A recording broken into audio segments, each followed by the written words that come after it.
Goshamahal BJP ఎమ్మెల్యేకు పూర్తిగా తలుపులు మూసుకుపోతున్నాయా? పార్టీకి రాజీనామా చేసి దండం పెట్టి మరీ బీజేపీ స్టేట్ ఆఫీస్ మెట్లు దిగివచ్చిన రాజాసింగ్ మళ్ళీ ఆ మెట్లు ఎక్కను అంటూ చేసిన ప్రతిజ్ఞను పార్టీ సీరియస్గా తీసుకుందా? గేటు దాటక ముందే ఆయన సమర్పించిన రాజీనామా లేఖను అప్పటి రాష్ట్ర అధ్యక్షుడు కిషన్ రెడ్డి పార్టీ జాతీయ అధ్యక్షుడు జేపీ నడ్డాకు పంపారా? సంప్రదింపులు బుజ్జగింపులకు స్కోప్ లేకుండా అతని పట్ల పార్టీ కఠినంగా ఉంటుందన్న సంకేతాలు ఇచ్చారా అంటే అవునన్న సమాధానమే వస్తోంది. తాజాగా గోషామహల్ ఉప ఎన్నికకు బీజేపీ సమాయత్తమవుతున్న తీరు చూస్తుంటే అనేక అనుమానాలు కలగటం ఖాయంగా కనిపిస్తోంది. నిజానికి రాజాసింగ్ కట్టర్ హిందుత్వవాది, అందులో సందేహమే లేదు. అలాగే జనంలో మంచి ఫాలోయింగ్ ఉన్న నాయకుడు, ఈ విషయంలోనూ ఎలాంటి సందేహం లేదు. బీజేపీ కార్యకర్తల్లో ఆయనకు ప్రత్యేక గుర్తింపు, గౌరవం ఉన్నాయి. ఒక్క పిలుపుతో వేల మంది కార్యకర్తలను కదిలించగల ఏకైక సిటీ నాయకుడు రాజాసింగ్. కార్యకర్తల్లోనే కాదు, కార్పొరేటర్లు, ఇతర స్థానిక నాయకులు కూడా రాజాసింగ్ను పార్టీతో సమానంగా చూస్తారు. అందుకే గోషామహల్ స్థానిక నాయకులు, కార్యకర్తలు బీజేపీ, రాజాసింగ్ తమకు రెండు కళ్ళు, ఎవరినీ వదులుకునేది లేదని అంటున్నారు. రాజాసింగ్ పార్టీలో కొనసాగాలని కోరుకుంటున్నారు.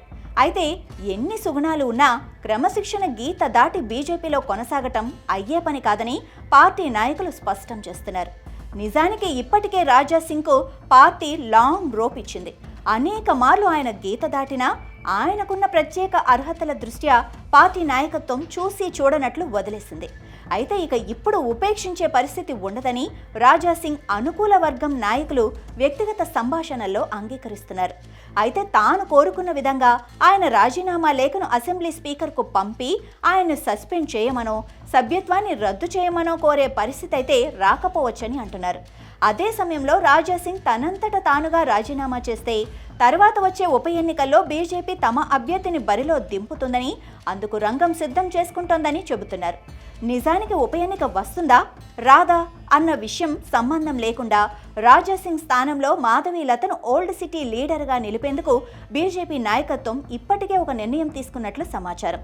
గత లోక్సభ ఎన్నికల్లో హైదరాబాద్ స్థానంలో ఎంఐఎం అభ్యర్థి అసదుద్దీన్ ఓవైసీని ఎదుర్కొన్న ఫైర్ బ్రాండ్ లేడీ మాధవీలతను రంగంలోకి దింపేందుకు రాష్ట్ర నాయకత్వం సిద్ధంగా ఉన్నట్లు పార్టీ వర్గాలు చెబుతున్నాయి.